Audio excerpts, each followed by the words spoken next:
Today, guys, there's a little bit of a technical difficulty in Bass Pro, so unfortunately they can't turn down the music, and I'm also losing my voice at the same time, so kind of a perfect storm. But can you guys hear me in the back okay? Awesome. I'm going to do the best I can to speak up over the music at any point in the back. If you guys can't hear me, just give me a little bit of a sign, and I'll do the best I can to speak over the music, okay?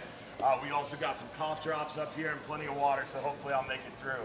Now, guys, if you have not done so already, I want to make sure everybody has a chance. At the end of the seminar, we're going to be giving away some free trips. So if you have not collected a raffle ticket yet, come on up and collect a raffle ticket for me. And what we're going to do, guys, is for those of you who are here ahead of time, we're going to keep handing out raffle tickets until about 5 minutes or so into the seminar. And then at that point, guys, there's for you and your better half. Thank you. Then at that point, guys, we'll stop handing out raffle tickets. You got one with you? All right. That way, it's fair for all of those of you who showed up at the beginning of the seminar. No one can show up last minute and have a chance to win your free trip, all right? By way of introduction, guys, my name's Dylan from Hubbard's Marina. I'm over there in Johns Pass. Hubbard's Marina, we do a bunch of different kinds of fishing trips, dolphin tours, island trips, shelling trips, snorkeling, a lot of different things, booze cruises, but we're most notably known for, and I'm here today to talk about, our nearshore and offshore fishing trips. Now, we do a lot of private fishing charters on smaller boats, but we also have those big party boats as well. So a lot of our trips are on those big party boats. We do 5, 10, 12, 39-hour, 44-hour fishing trips on those big party boats. And then we have a variety of different private fishing charters on our smaller boats as well. So today we're going to talk a little bit about that nearshore and offshore fishing, and I like to try to make it more of a conversation, right? So if you guys have a question, if you have something you want to talk about, if I mentioned something and you maybe want me to elaborate more on that subject, at any point, guys, please feel free to raise your hand and interact, because I want to make this more of a conversation, right? I don't want to be talking at you for an hour. I want to be talking with you. It's more fun for me and hopefully more enjoyable for you guys as well. So please, at any point, guys, feel free to raise your hand and ask a question or whatever you guys want to talk about, all right? I always like to kind of kick these off by talking about what's going on now, and that way we can kind of get primed up with what's going on now, what's coming up, what we're looking forward to, and then from there, hopefully you guys will have some questions and we can get into your questions and really start to dial in and talk about what you guys want to talk about, all right? So, like I said, I'm Captain Dylan Hubbard from Hubbard's Marina, and right now at Hubbard's Marina, we're really focused on our red snapper season. Red snapper season opened up June 1st for our federally permitted for-hire boats. We're going to be going all the way through August 24th. So we have a lot of opportunities to go and catch those red snapper on those party boats and charter boats in the Gulf. For private recreational anglers, fishing from their own boats or their buddies' boats, that opened June 16th, and it goes all the way through July 31st. Plus, you have some weekends in October and November that the federally permitted for-hire boats will not have. So there's some good opportunities to get some red snapper if you're a private recreational angler as well. Now, as far as red snapper goes, that's really our focus out deep on those 12-hour extreme trips, 39 hours, 44-hour trips. We're also really focused on red grouper as well. Red grouper is open until end of day, July 21st. So we have some more days to get those red grouper. We got lots of mangrove snapper around. We're seeing a lot of big vermilions, porgies. We're seeing a big uptick in the number of yellowtail snapper.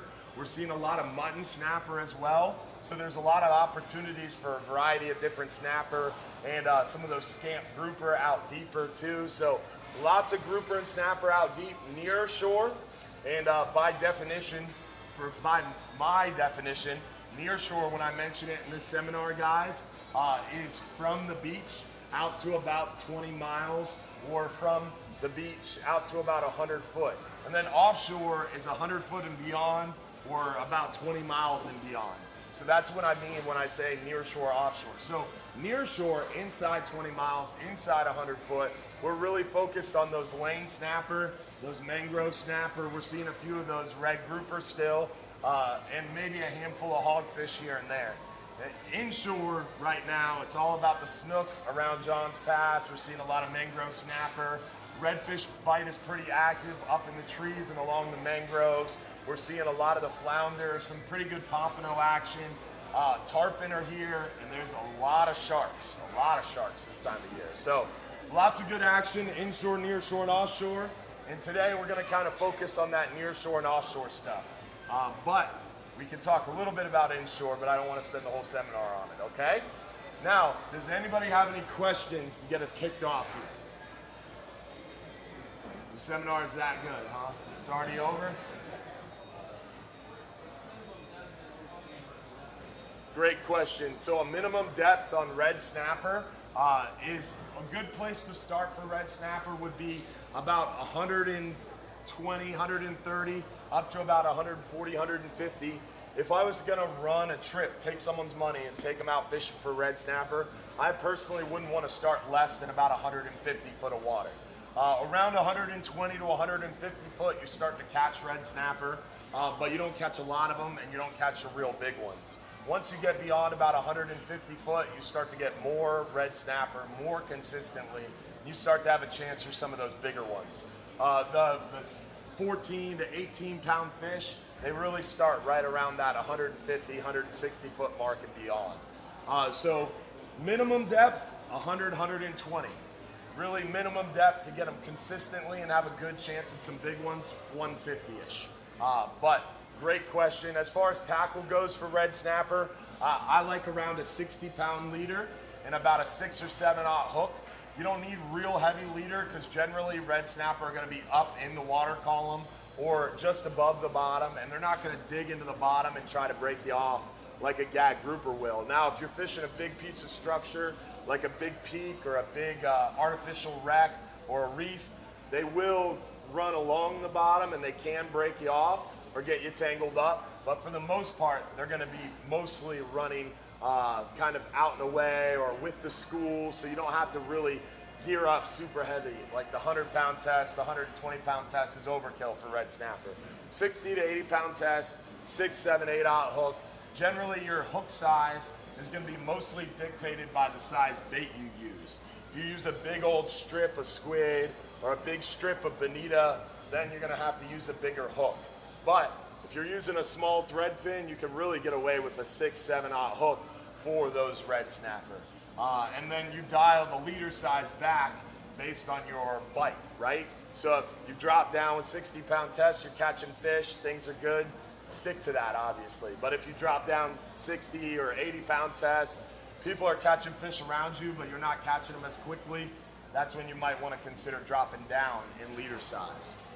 So it really depends on the number of people fishing around you and the bite. I always like to make sure I have heavier tackle, so that way you can get that fish from point A to point B as quick as possible. If you're able to get that red snapper up quick, get them off the hook quick, and get back down quickly, when the bite's good, you're going to be able to catch more volume more efficiently. So it's always good to be efficient, right?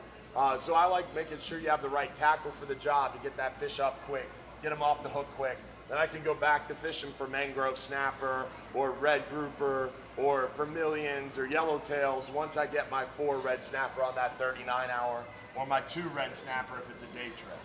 Because you're only allowed a handful of them, so might as well get them done quick, move on to something else.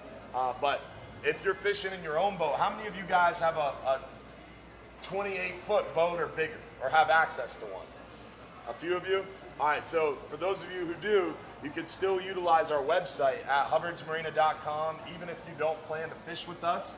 It's a good resource because all of these seminars we do are filmed and put on our website. All our live shows we do every Sunday night are filmed and put on our website. We have the Weather Links page. So even if you don't fish with us, that Weather Links page is a really valuable resource to show you what's going on with the marine weather, and it's a great place to check the marine weather. Plus we have the fishing reports that we post to our website every Friday. There's a lot of helpful resources on the website, the videos, the tips and tricks page. So even if you don't plan to fish with us, it's a good resource to use.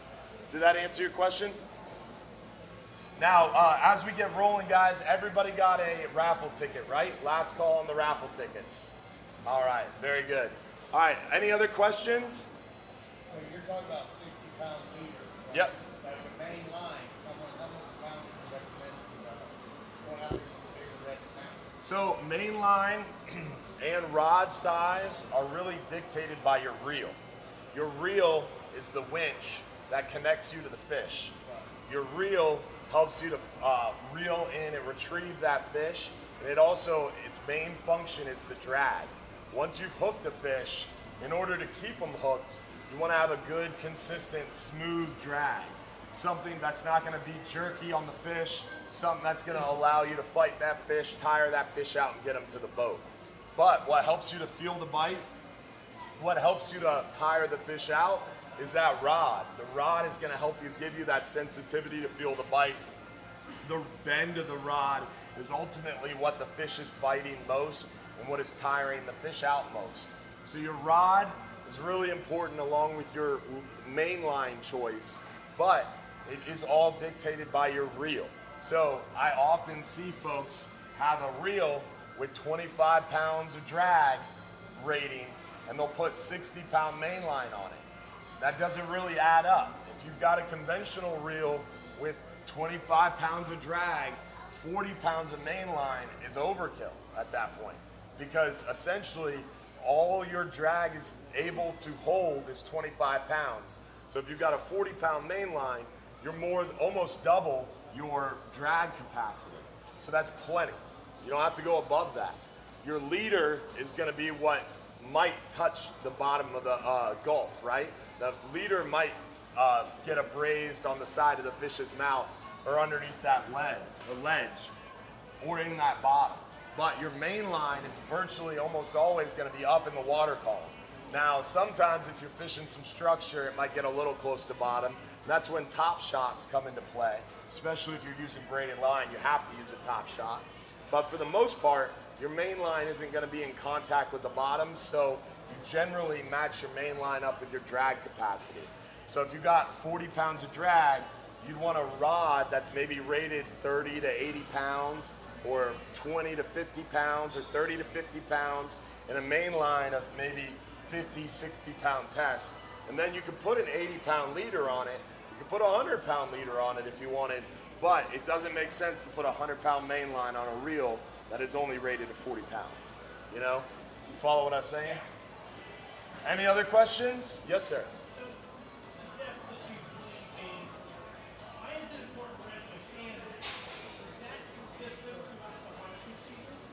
So, as far as the depth is, why is it important to red snapper? Red snapper is mostly a deep water species. So you mostly see red snapper out deeper. We see them as deep as 400, 500 foot of water on the upper limit. You'll see them as shallow as 40, 50 foot of water. But really, consistently, you start to see them about 100, 120. And in any size and any good numbers, concentrations, high concentrations, it's beyond about 150 foot. As far as does that remain consistent through the season? No. Because they're like any other fish, right? Or deer, or anything that gets hunted and gets pressure. Once they get a lot of pressure, they see a lot of hooks, they generally are gonna move. That could be moving north, that could be moving south, that could be moving west. But generally, it's a gradual push west. Now, is that the fish moving west, or is that the pressure getting put on those fish, removing fish, and we move west to find other fish that maybe haven't seen as much pressure? Every 10, 12 miles you go out, exponentially less people make it that far. But with today's technology, with the advancement in boat motors and boat technology, more and more people are making it out deeper and deeper more often. When I was 8, 9, 10 years old on a 39-hour trip, we might see 2, 3, 5 other boats during a 39-hour trip. Now, during red snapper season, you go on a 39-hour trip, it darn near looks like the Tampa Bay skylight at night out there. There's so many boats on the horizon.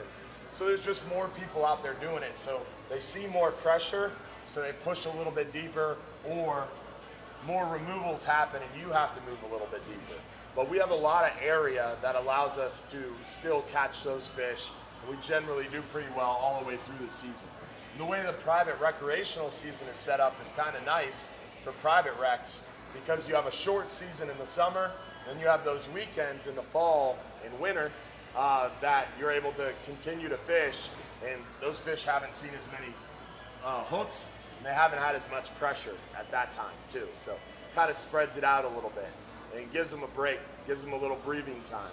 So did that answer your question? Yes, sir. Let's say, I do get my little red snap. As far as after I catch my red snap, I want to catch something else. What am I going at? What I do? So after you catch your limit of red snapper, I always recommend thinking about maybe mangrove snapper, yellowtail snapper. There's so many other fish out there that are biting well right now. Like we're seeing those mutton snapper, we're seeing a lot of porgies, vermilions.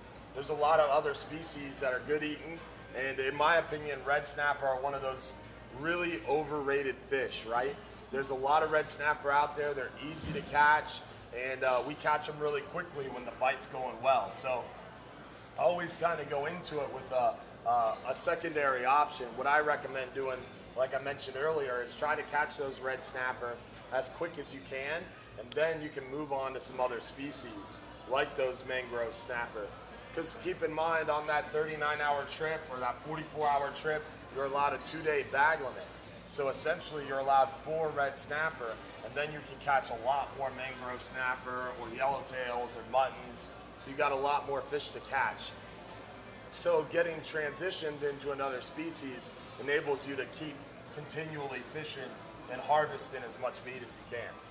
As far as using the same bait, trying to catch mangrove snapper, you're catching red snapper on, Yeah. what would be the switch of bait? So from a bait aspect, from me, switching from red snapper to mangrove snapper, red snapper, again, super easy to catch. They virtually eat anything, from a threadfin to a cigar minnow to a Boston mackerel to a ladyfish to a Spanish mackerel to a bonita to a banana. I mean, literally you can catch them on anything. It's crazy, especially when they're chummed up and aggressive. So red snapper will bite a live bait, a dead bait, a jig, a variety of different options, whereas that mangrove snapper is going to be a little bit more picky. Generally, what I would do is I'd be fishing, like on a 39-hour trip, I'd be fishing with a lot of dead bait, the cut thread fins, cut the head, cutting the tail, trimming the belly, getting that nice piece of meat, and then I'd be putting that double snell rig to work and using a double snell rig with that dead bait to ensure anywhere that snapper bites, he's gonna have a hook in his mouth and have a higher chance of hooking up. And then I'm gonna try to catch a lot of mangrove snapper while I'm also having a real good shot at those red snapper. And a lot of times I'll kind of mix it up, right? Maybe one drop, I'll drop down a thread fin with the head on and just the tail cut. Maybe another drop, I'll cut the head, cut the tail, and trim the belly. And just give different looks. And a lot of times that'll enable different fish or be able to target different fish or just get lucky. This last trip, the biggest mutton snapper was caught on a thread fin, and one of the biggest red snappers were caught in a thread fin, and a majority of those mangrove snapper were caught in a thread fin. So oftentimes I just like using that cut dead bait and that double snell rig to give me a good option at a variety of different fish. Any other questions? Yes, ma'am. I like your style. The age limit to go on a fishing trip, on our 5 and 10 hour trip, there is no age limit. So like on the day trips, anybody can go. I've literally seen a mother breastfeeding catching fish on our 5-hour half day. My son went out on when he was 4 months old. One of our captains takes his kids out very, very young as well. So really there's no age limit on the day trips. It's the longer range specialty trips where we have an age limit, but it's an age limit, right? I grew up on those long range trips, and I love nothing more to watch other kids do it too. So we want to see kids out there fishing, but those long range trips, those 12-hour trips, those 39-hour trips, those 44-hour trips, they're long range specialty trips meant for advanced anglers. So if someone was to show up out of the blue with their 7-year-old trying to go on a 39-hour, that might be a little bit of a challenge. But if that 7-year-old did a couple 5 hours, a 10-hour, maybe a 12-hour night trip, and was really kind of a bigger, more mature kid, then it's one of those situations where there's really not an age limit. We can kind of work with you on that. So we have an age limit on our specialty trips, but it's one of those things that we can kind of work with you on, depending on the experience and size of the kid. Like, I was a big kid, but it really comes down to being able to see over the rail and handle the fish, right? If you've got a shorter kid, can't really see over the rail, can't really hold the rod, it's not really a good opportunity for them to enjoy that longer range trip anyway. And it makes it a little bit difficult for people around you and you to enjoy your trip. So shorter day trips is great for kids. Really any age, any level experience. It's fun for the whole family on those shorter day trips. Great question. Any other questions? Yes, sir.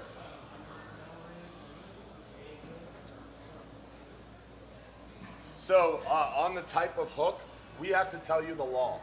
And the law states when you're offshore fishing in federal waters, actually I think it's a state law now too, but when you're fishing for reef fish with a natural bait, meaning dead bait, live bait, you have to use a circle hook. And it has to be a non-stainless, non-offset circle hook. That's the law. From there, it's on you. But generally, the circle hooks, the idea with using a circle hook is it's going to be in the corner of the mouth more often. It's not going to get swallowed as much, so it's easier to release that fish and make sure it survives another day.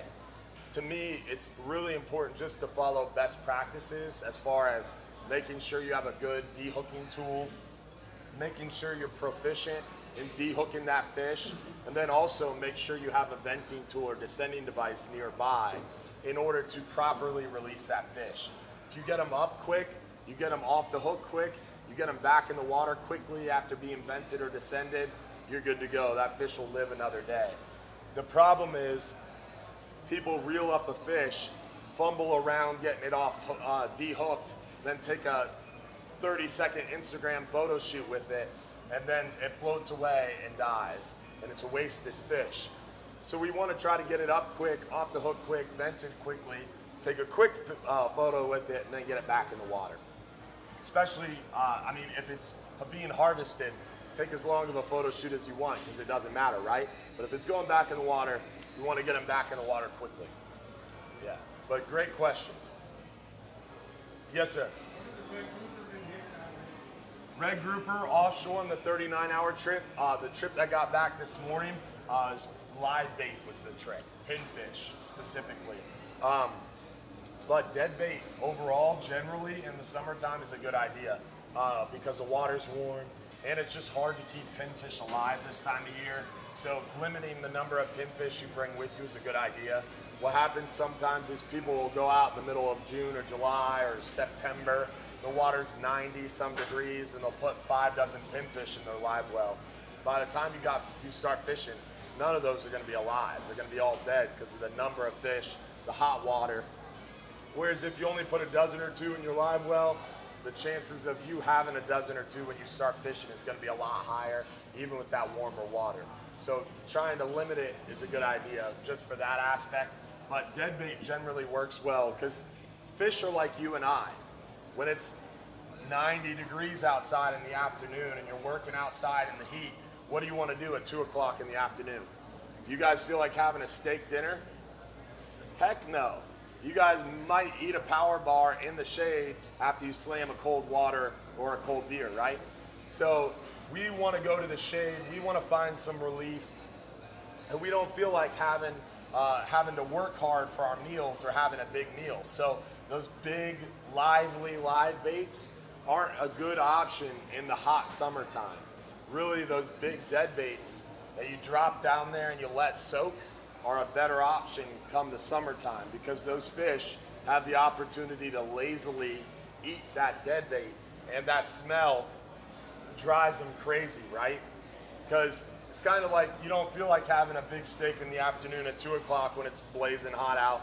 But if someone puts a big steak in front of you and it sits there and you smell it, what are you gonna do? You're gonna eat a bite or two of that steak, right? So it's the same thing with the fish.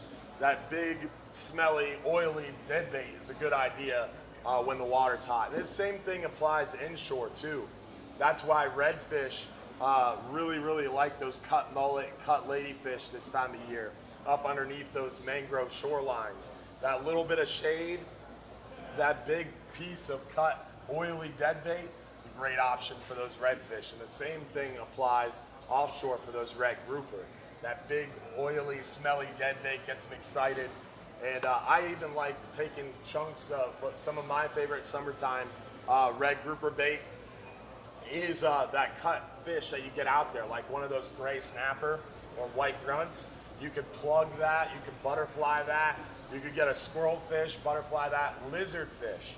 A butterfly lizard fish is a great dead bait. Or you could even just cut the tail off a dead lizard fish or cut one in half. It's a really good red grouper bait, one of my favorites. Any other questions?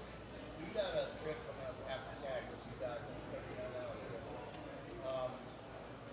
Y'all still stop to get snapper first and get bigger out to the fish.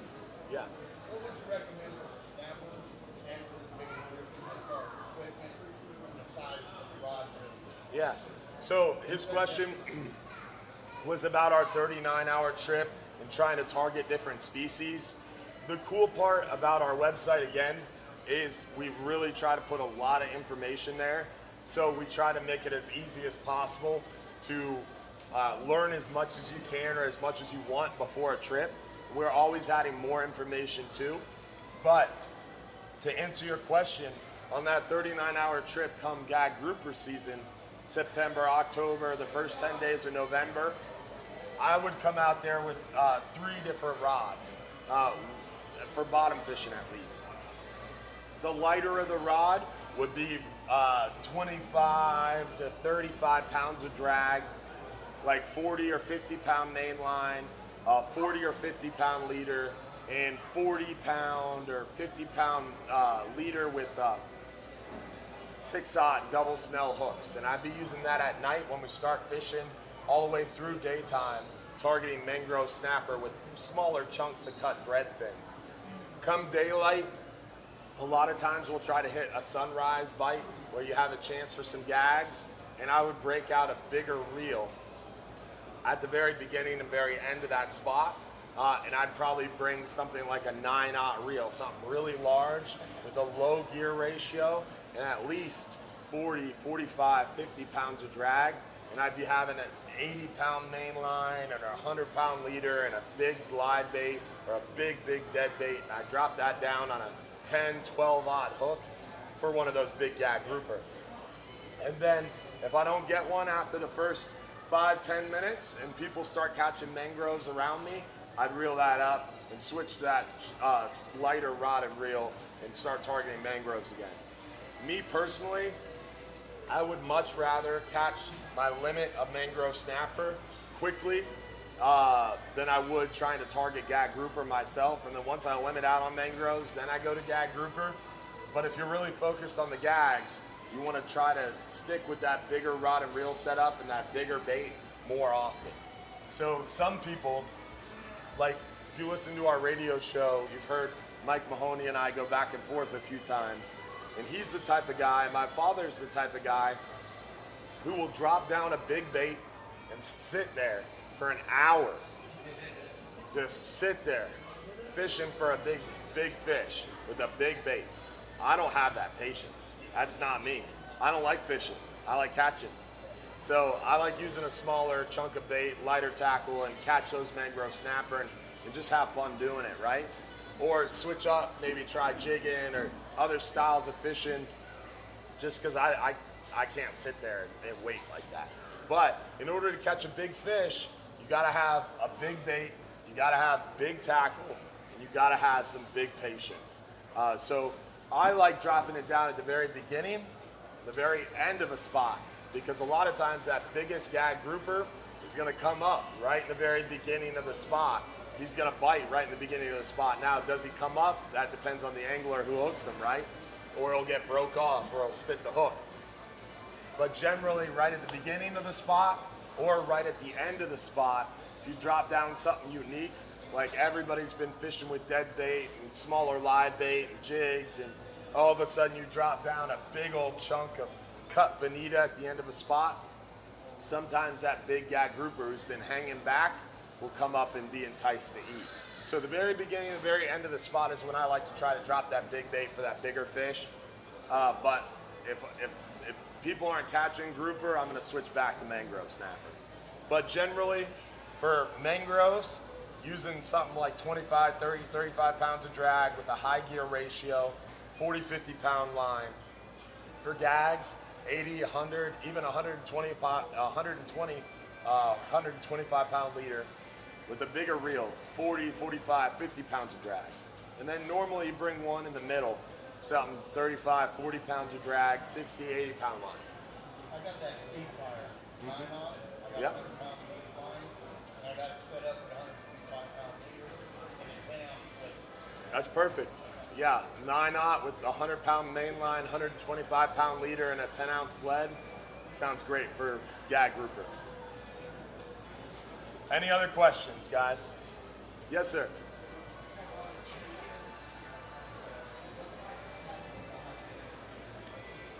For rent, did you say?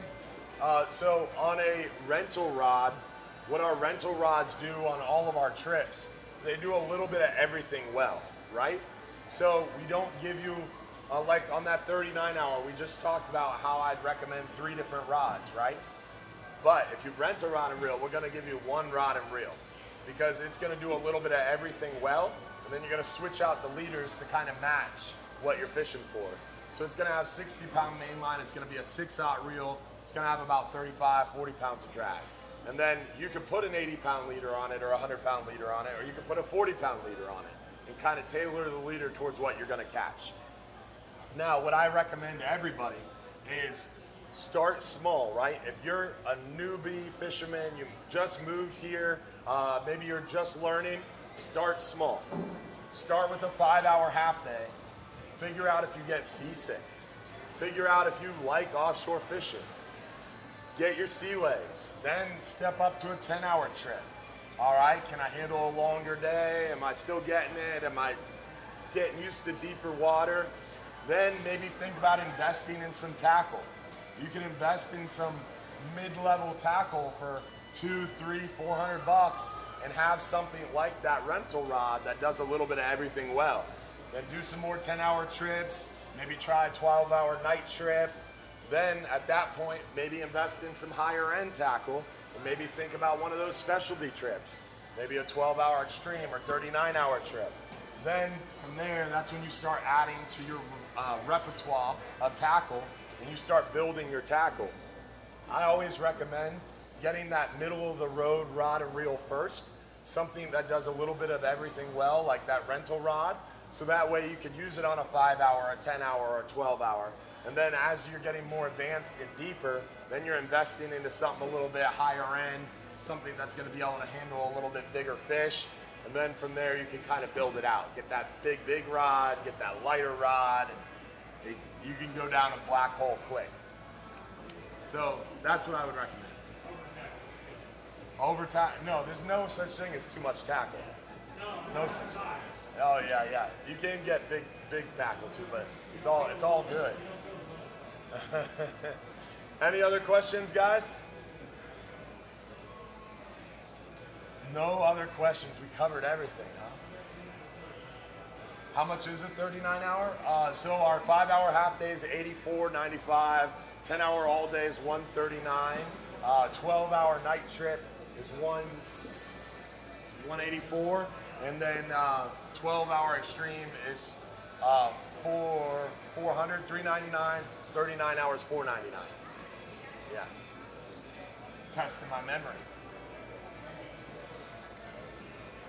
You're allowed 2 red snapper per day per angler at a minimum of 16 inches. And on a 39-hour, 44-hour, you're allowed a 2-day bag limit, so you're allowed 4. Yes, every body is considered, yes. Every body. Yeah.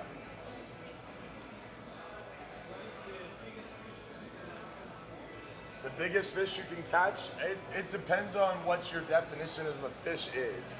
So some people wouldn't consider a shark a fish, but hands down, the biggest thing you could target here would be a big shark.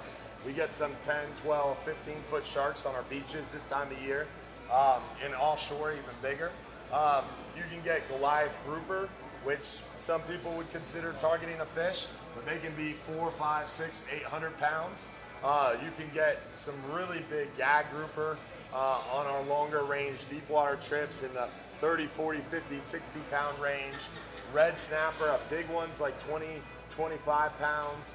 A trophy, something you're not going to remember or you're never going to forget, is 25 plus.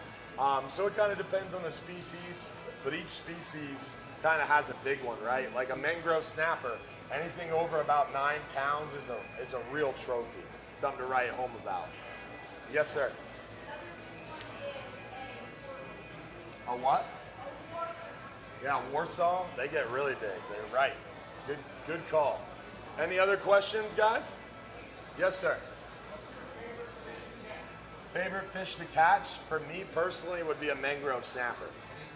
Whether I'm fishing inshore or fishing in 300 foot of water, they're definitely my favorite targeted species, and they're the most fun to catch in my opinion, and they're really, really smart and leader shy and finicky and quick biting, so they suit my my patience level nicely because they're quick, and you got to be really on top of your game, fishing actively.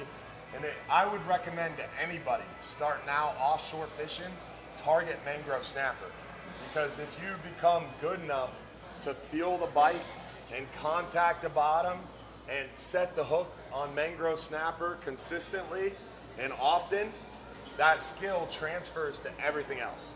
And then once you learn how to catch mangrove snapper consistently and often, you can start fishing for grouper, which is bigger tackle, bigger baits, and more patience if you got it, but I don't. But that skill transfers over, and really being able to feel the bottom and actively hold bottom is the biggest secret out there. So many people go out there and they get a rod that's too heavy, line that's too heavy, or they're just not paying attention.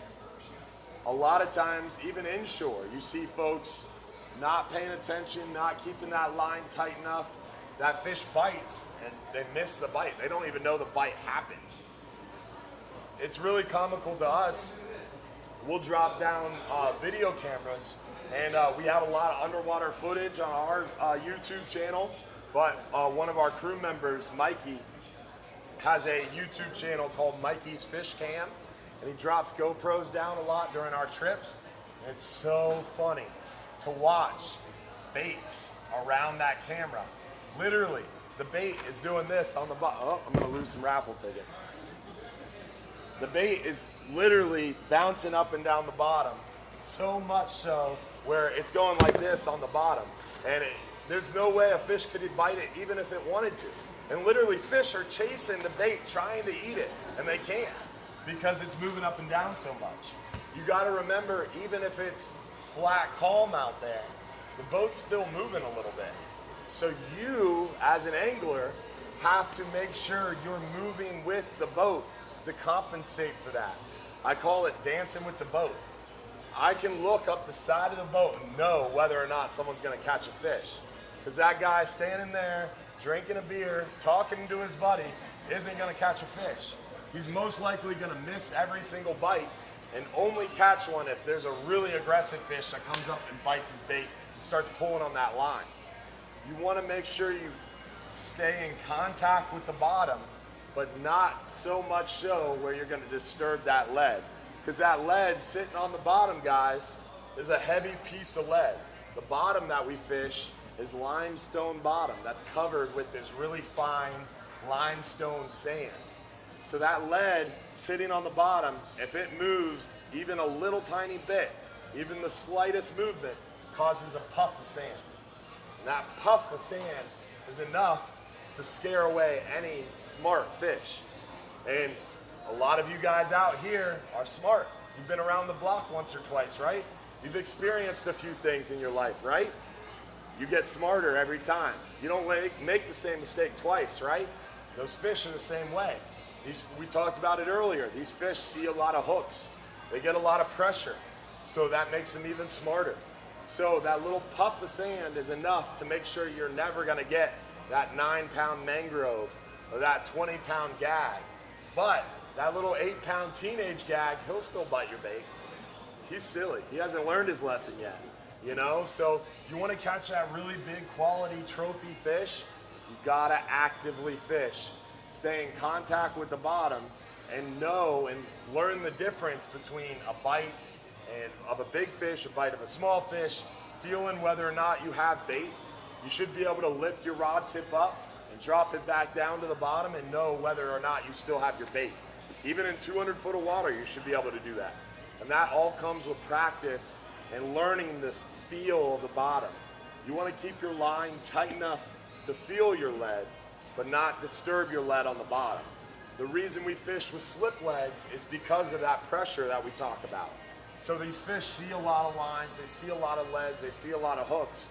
And if you use a slip lead, what happens is that egg sinker on your main line allows that main line to go freely through your lead. So that lead can lay still on the bottom and that fish can just barely peck at your bait and it's gonna move that line through your lead.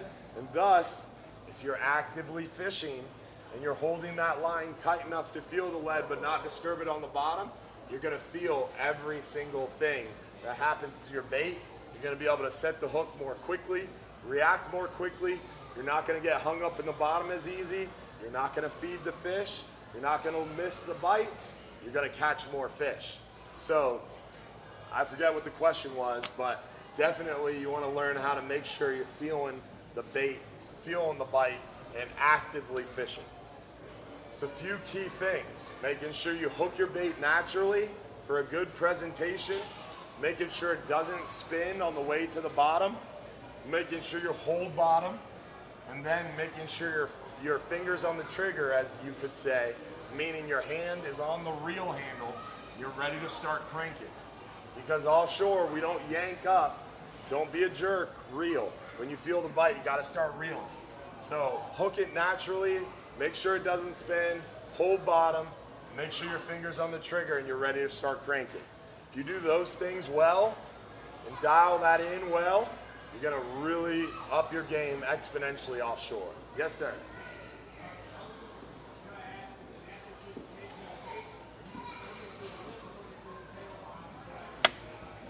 So if you're using a live bait, the question was, do you hook it through the lip or through the tail? So if you're using a live bait, the answer is yes. Through the head or through the lip, through the tail could be preferred depending on what you're doing. If you're fishing a lot of current, always through the lip. That way the head is into the current. You got to think like a fish. And I say that in jest, but it's true. Think about fishing a bridge inshore. The current's smoking through that bridge. You hook it through the tail and cast it out there. Eventually the current's gonna bring your line tight and that fish's tail is gonna be into the current. And that fish is gonna die. It's gonna drown, literally, because the current's gonna make it spin. It's not gonna be a natural presentation. The bait's gonna die, you're not gonna catch any fish. Whereas if you hook it up underneath the lip and at the top of the face, that fish, that bait, once that line comes tight, his head is into the current, it's a really natural presentation. And you can make sure he's right behind that piling where that current is going this way into the face of that piling. All those predatory fish are gonna be sitting right behind that piling with their face into the current, waiting for that bait to come around that piling so they can stick their face out there and eat it. It's the same thing offshore. It's the same thing offshore. Those fish are hanging out behind that ledge or behind that rock with their face into the current, waiting for your bait to get there.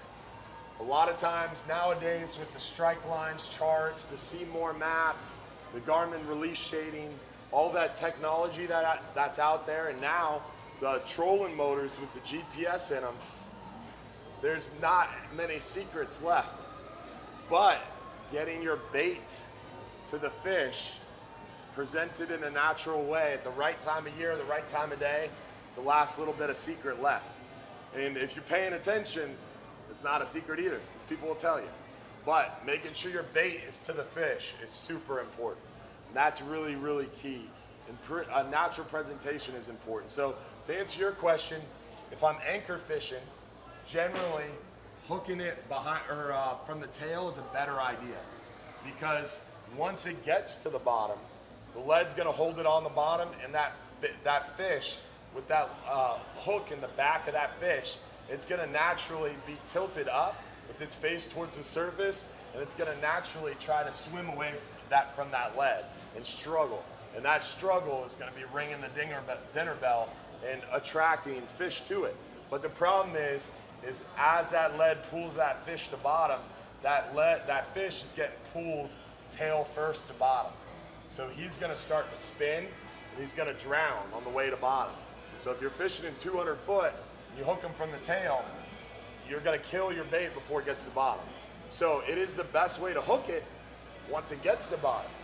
So to fight that, what you have to do is drop it to bottom more slowly, meaning you put pressure on the spool with your thumb, and you let that bait go to bottom really slowly. That way he can fight it, and he's going to fight the whole way down, but he's not going to die.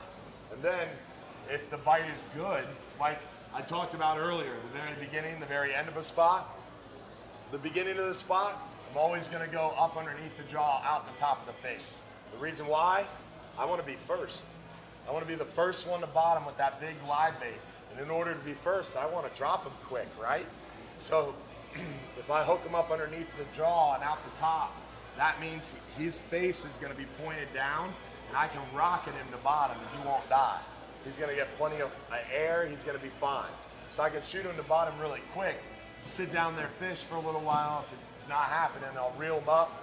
And then at the end of the spot, once everybody's been fishing, those fish have seen a lot of baits, I'll get that big bait, drop it down real slow with my thumb, hook him in the tail, and he's going to go down there fluttering the whole way. And those group are going to be looking up like, what is that? And hopefully you'll entice a bite. So yes and no. And like drift fishing, if you're drifting, always up underneath the jaw, out the top. Real important to go underneath and out the top, right? Because now your hook is going to be away from the bottom. Some guys will go through the top, down through the bottom, and now your hook's facing the bottom. And you're more likely going to snag something, like I just snagged my glasses. So you want to try to go from the top, out the face. Any other questions?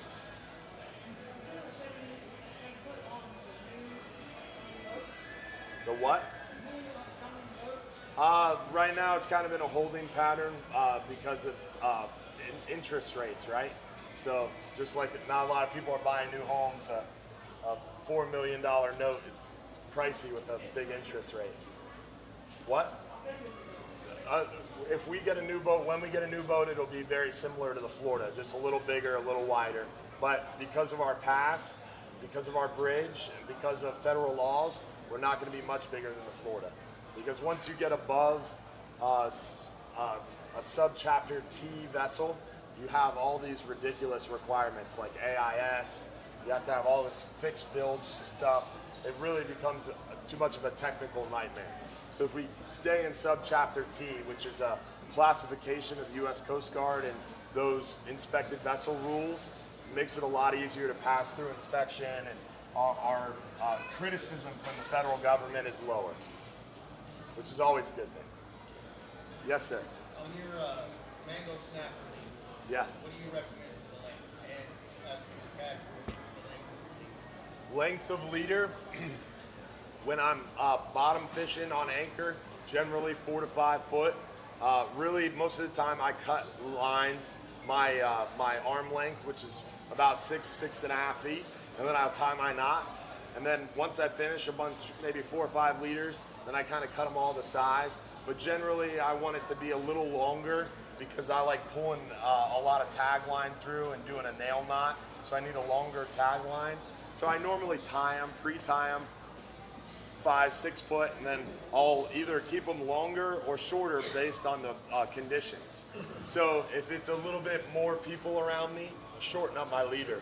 If the bite's a little bit slower, I'll lengthen up my leader. So it kind of depends on what's going on. the boat's swinging a lot, I'll use a longer leader. If we're drift fishing, I'll use a longer leader. If I got more room around me, I'll use a longer leader. But generally with grouper, you're going to go a little shorter if the bite's going well, just so you can get that fish off the bottom out of the rocks quickly.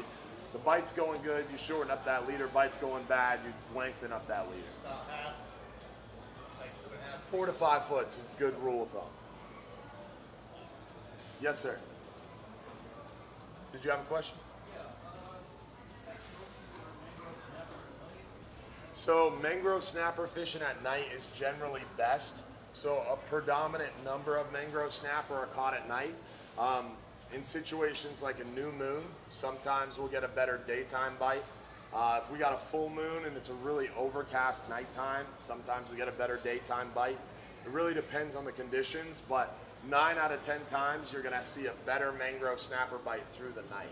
So generally on like a 10-hour all-day trip where we're only fishing during the day, the number of mangrove snapper is gonna be a little lower unless you have someone who knows what they're doing, who's really targeting them.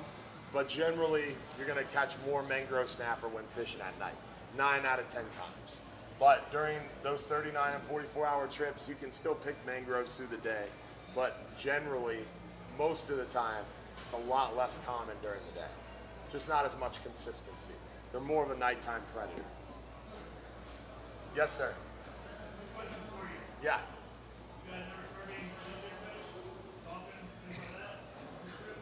Do we target pelagic fish? No. But do we catch them? Yes. Most of the time, pelagics are going to be a bycatch for us. So like on our 39-hour trips, our 44-hour trips, our 5-hour half-day trips, we can troll. And when we're trolling, we'll a lot of times have a good chance at some of those pelagics, like kingfish, mackerel, tuna, wahoo, dolphin, even some of the billfish sometimes as well. But generally, it's going to be a bycatch thing. We'll see them on the flat line. We'll see them while slow pitch jig fishing or while knocker rig fishing. On private charters, we have some guests that want to target pelagics more. So we do have some more targeted trips on private charters. But for the most part, we're bottom fishing for reef fish. But we do have a chance at catching pelagics, and we do see some really big ones. Yeah, on all of our party boat trips, we have a full galley on the boat where we have hot food cooked to order. We got chips, soda water, cold beer, hot coffee, all that. We do have a galley, or we do have heads on board, men and women's restrooms. On our 39 and 44-hour trips, there's showers on board. We do have a full galley. It is a boat, right? So it's not a 5-star kitchen, but it's good food. It's the best food for hundreds of miles, trust me. Coldest beer for miles, too. Yes, sir.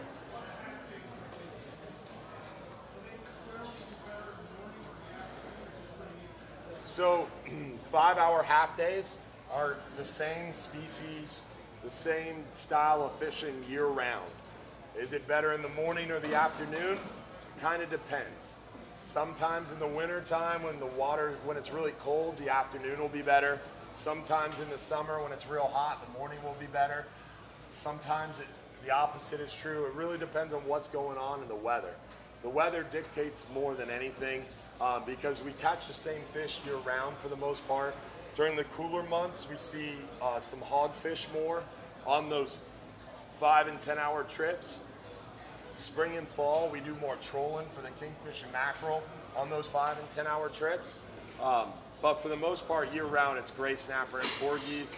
And as far as when is the best trip for them or what trip catches the most of them, it generally has to do with what trip has the best weather or the best option for the weather. But 6 to 1, half a dozen of another. Most of the time, though, the afternoon is going to have less people. The back of the boat always has more people. The morning trips always have more people due to that old wives' tale of you got to get the early bird catches the worm, and you got to be up early to fish. And the back of the boat's the best spot to fish. Both not true, but very heavily believed. Strongly believed. Very strong. So on all of our trips, you're welcome to bring your own food and drink. You can bring anything you want on the boat, except for guns, drugs, glass, alcohol, and no bananas. So on any 10-hour trip or longer, we don't allow any electronic devices with GPS. So if you're on a 10-hour trip or longer, no smartphones, no smart watches, nothing like that, because of the GPS. But once you're offshore, you can't call, tweet, text, go on Facebook offshore anyway. We'll take your photo for you absolutely free, and we'll send it to you absolutely free. So you catch a fish you want a photo of, you just simply ask the crew, they'll snap your photo for you. Once you're back within a stone's throw of shore, you get with that crew member and we'll send you that photo absolutely free. And then on our longer range trips, a lot of times we'll have a camera on the boat or a GoPro. We have GoPros at the office you can borrow. You can bring your own GoPro. You can bring your own digital camera. You just can't bring a smartphone or a smartwatch. So our boats are U.S. Coast Guard inspected vessels, which means we have to have certain railing heights and you have to have certain safety requirements that are well above and beyond anything that you've experienced ever, trust me. So long story short, no, they don't have to, and really our life jackets, they're not allowed to wear because we don't have life vests, we have life jackets. They're type 1 PDFs or PFDs, personal flotation devices. And they make you immobile and less maneuverable. So they're actually a danger to wear on the vessel. So the life jackets we have on the boat are only coming out during cases of emergency. They're like $300 a piece, so they stay locked up unless we need them. Well, they're not locked, but they stay stored unless we need them, okay? But if you want to bring your kids, a lot of parents do bring like the pool style life vests. And that's totally fine.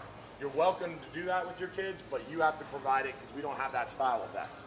Yeah, but no, they don't have to wear it, and our rail heights are such that, I mean, your kid would have to try to get over the rail. Yeah. Any other questions?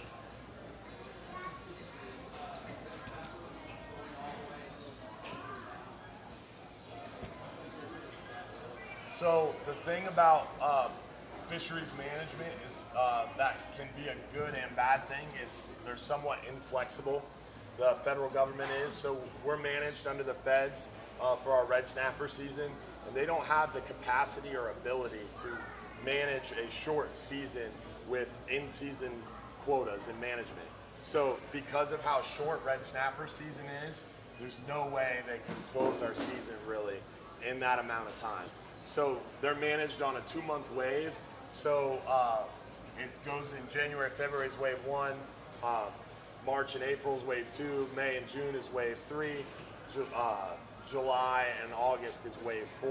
So because of our way our season opens up June 1st and closes August 24th, wave 4 is really going to be the end of our season. And they won't have wave 4 data finalized and like made available until October. So it wouldn't be until October that they would know if we're overfished or underfishing our quota. So to answer your question, no, there's not really any realistic possibility that they would close our red snapper season early. If anything, in October, maybe, potentially, slight possibility, if we don't go over or if we're severely under our quota, there's a potential of added days at the end of the year for the federal for-hire. But we would have to underfish our ACT, or allowable catch target, by a significant amount. Generally, historically, we've been underfishing our quota by 30, 40, 20%. And the one year that they gave us the extension, we were 40% under our quota. So they gave us an extension in, I think it was October. So potentially that might happen. Especially if the weather stays like it is right now, then that would become more of a realistic possibility, but who's to know?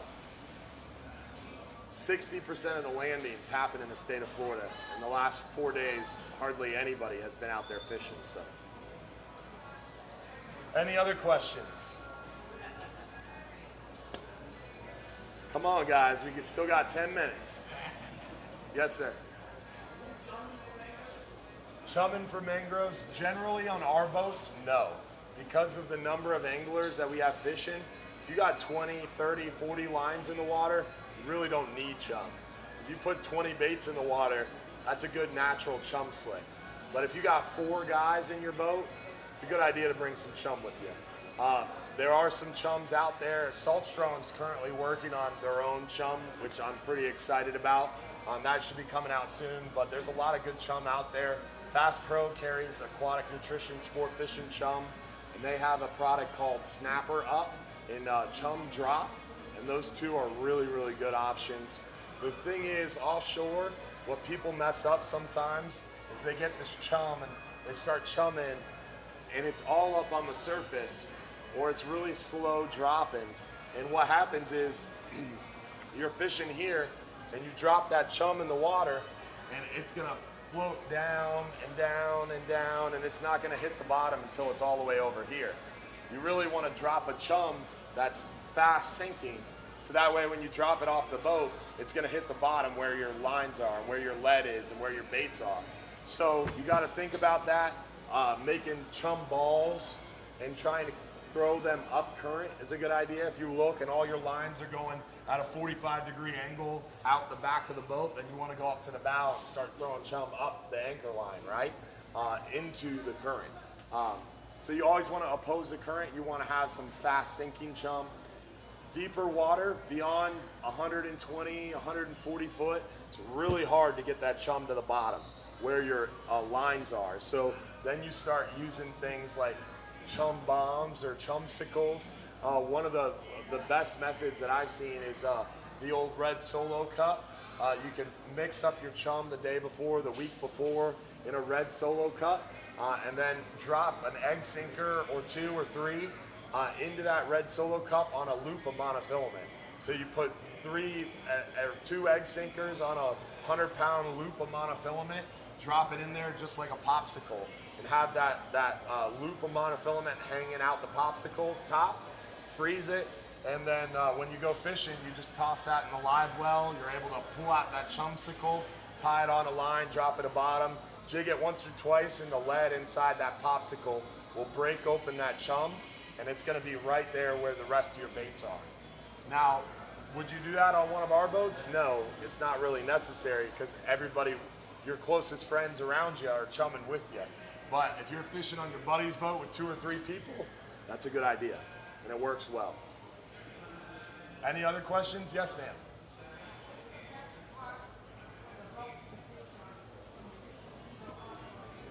The best part of the boat to fish on, in my opinion, is anywhere there's water under your feet. So really, I say that in jest, but really anywhere on the boat's good. The best part of the boat that's gonna catch the most fish all the time, every time, is where the most experienced anglers are, or if there's less experienced anglers everywhere, it's where the most ladies are. Because ladies generally, in my experience, are gonna be the ones who listen. And they follow what the crew do, and they catch a lot of fish. Yeah. Your wife here? Yeah, no, my wife's not here. But it's true, it's just facts, that's all. So generally the best spot of the boat is, in my opinion, towards the bow. Because I talked about earlier, everybody thinks the back of the boat's the best spot to fish. So if I take 30 people fishing, 28 of them will be in the back quarter of the boat. It's comical. So I like fishing up towards the bow, just because generally you're gonna have more room up there. And at my company, I try to incentivize it. The spots in the bow of our boats are actually bigger. There's actually more rod holders up there, and there's more space in between the numbers, because I try to incentivize people to fish up there, to spread out the demand. So I always like the bow, because I like more elbow room.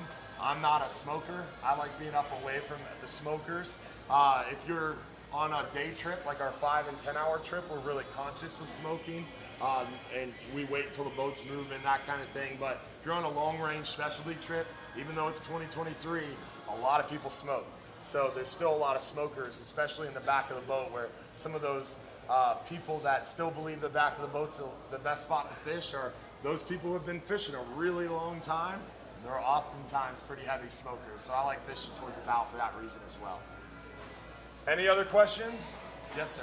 Speaking of superstition, why don't we like bananas on the boat? So no bananas on the boat is a superstition. It's more of a joke to us, but some people take it really serious. So I've like seen almost fist fights break out over bananas on the boat. So we just say no bananas because A, it's funny, and B, it kind of starts a conversation, and C, it prevents any issues on the boat with people getting upset at other people. And I have seen it. One of the slowest trips I was on recently, like nothing was going right. It was just one thing after another. This guy is at the back of the boat, like one of the last stops, pulls out a banana and starts eating it. And I almost hit him. So yeah, you never know. But there's a lot of superstitions. It's kind of one of those funny things, right? But you'd be surprised. Yes, sir. You, you're learning that your bait shop is all late, like stuff you buy. Yeah, so at our dock, before you go out, we do have all the tackle that you would need for our trips. We have a very small tackle shop. I wouldn't even say we are a tackle shop. We're kind of a, oh crap, I forgot this store, and we have it there for you at the dock. So we have everything you need to fish on our boats, but we don't have a ton of stuff, and we don't have a ton of variety. But we have the hooks, the swivels, the leads, the leader line. We have some of the trolling leaders, trolling lures. We have some of the vertical jigs, the slow pitch jigs, the tools, the venting tools, the bait nets, all that kind of stuff. We do offer to rent the rods and stuff like that. So we have the souvenirs, the fishing shirts, the hats, the glasses, that kind of stuff. All the stuff that people are like, oh crap, I forgot this and I'm going fishing. We have that in our shop. And we do have all the dead bait and frozen bait and live bait that you need as well. And we have a fish market. So if you don't want to go fishing with us, you can go buy your fish too. Hopefully you don't have to buy them. Hopefully you catch them. Any other questions? You can walk up, you can make reservations. We highly recommend reservations, especially for those specialty trips, because they book up in advance. For our 5-hour trips, I recommend a reservation 1, 2, 3 days in advance, just to make sure, A, there's a trip going on. We don't want you to show up with your kids, waking up early to find out the trip's either canceled or full, or we have a private charter that day and we don't have an option. Yep, we're in Johns Pass, Madeira Beach, about 45 minutes from here, door to door. Okay, perfect. Yeah. So one cool thing about us as well is in Johns Pass, all day parking is only $7 when you're on a trip with us. Some people think Johns Pass and they know it's a tourist attraction and it is a little busy and traffic can get bad, but the beauty of going fishing, right, is you're there earlier in the day before traffic's bad. Generally, you're going to be leaving after traffic is bad or after traffic is done being bad. So it's nice. Plus, that $7 all-day parking is a big benefit as well. Plus, as a family, doing a 5-hour trip is really cool because the restaurants in Johns Pass, there's 3 of them that offer to cook your fresh catch after your trip. So you could go do a half-day trip, come back, the crew will offer a fish filleting service, or you can fillet them yourself. Once you have your fish filleted, you can take them next door to the Friendly Fisherman. You could go over to Caddy's, the waterfront bar. You can go at the Boardwalk Grill, get them cooked up fresh, eat fish. There's a brewery in Johns Pass. There's pizza places, there's bars. There's a alligator attraction, a wildlife place my kids are obsessed with. There's an arcade. There's tons of stuff to do. To spend the whole day there, the whole rest of the day there, and really make a fun family day. It's really cool. My kids spend a lot of time at Johns Pass on our days off too. Any other questions? Yes, sir.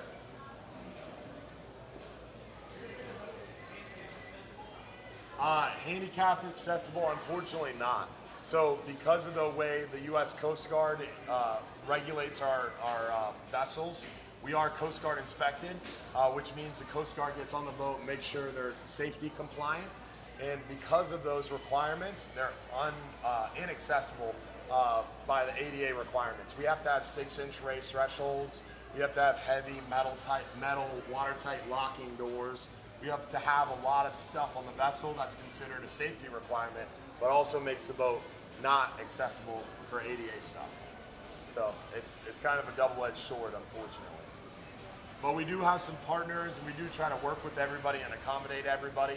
So on some of those like shorter trips, like the half-day trips, the 10-hour trips, we can work around things in individual circumstances with certain people who are able to work with us, kind of thing. So like Tide's right, if they got a group with them, stronger, fit people like yourself and your buddies, you can kind of help people on and off the boat, then we can kind of work with them more closely. So it's case by case. But you can always call us and we can always chat about it and see what we can work out. Any other questions? Now, we are pretty much out of time here, guys. We're gonna wrap up here real quick, and then after I wrap up, Bass Pro is gonna say a few words here. After they're done, we're gonna raffle off our trips, guys. We're gonna give away a 10-hour all day for 2 guests and a 5-hour half day for 2 guests as well, to 2 lucky winners. But if you guys don't win a trip, remember tonight, every Sunday night at 7:30 p.m., we do our live stream shows. So similar to this, but it's on the computer, on our Facebook and YouTube, TikTok, Trovo, Twitch, all those different social media platforms. We have a live video. It starts every Sunday night at 7:30 p.m. We go for about an hour. We show you photos of what we've been catching. We talk about what's coming up, and then we answer your questions live during the show. There's a phone number on the screen. You can text in your question. So if you're sitting here today and you're like, I don't want to raise my hand and ask this question, tonight you can text it in. So you don't have to ask in person. You can text it in and ask anonymously. It makes it a little easier for some folks to ask questions and get them answered. Whatever we don't answer live during the show, we try to get to after the show or tomorrow, okay? And then also, you can always check out our social media pages, TikTok, Instagram, all those different things. We do daily live updates where we show you what's going on now. We talk about what's coming up. We talk about the weather. We tell you what day is best. If you're thinking about fishing with us, follow us on Facebook, on Instagram, on TikTok, because you can tune into those live streams. And we'll tell you, hey, this week coming up, this is the best day to go. This is the best day with the best chance for the most fish. So we try to make it easy for you. We try to make it as successful for you as possible. So use those tools, and make sure you check us out on social media. Make sure you check out that live show every Sunday night. And then lastly, every last Friday of the month, every final Friday of the month, between 6 to 9 p.m., John's Pass throws a big party. It's called Final Friday. There's live music, there's a bunch of different parties in all the different bars, there's a pub crawl, but we also throw our own party at Hubbard's Marina, kind of a customer appreciation, community appreciation thing. We do a free crawfish boil, we give away free beer while it lasts, but those 450 free beers go kind of fast. So come join us for Final Friday, one last Friday of the month. The next one coming up is June 30th. So hopefully we'll see you out for some fishing.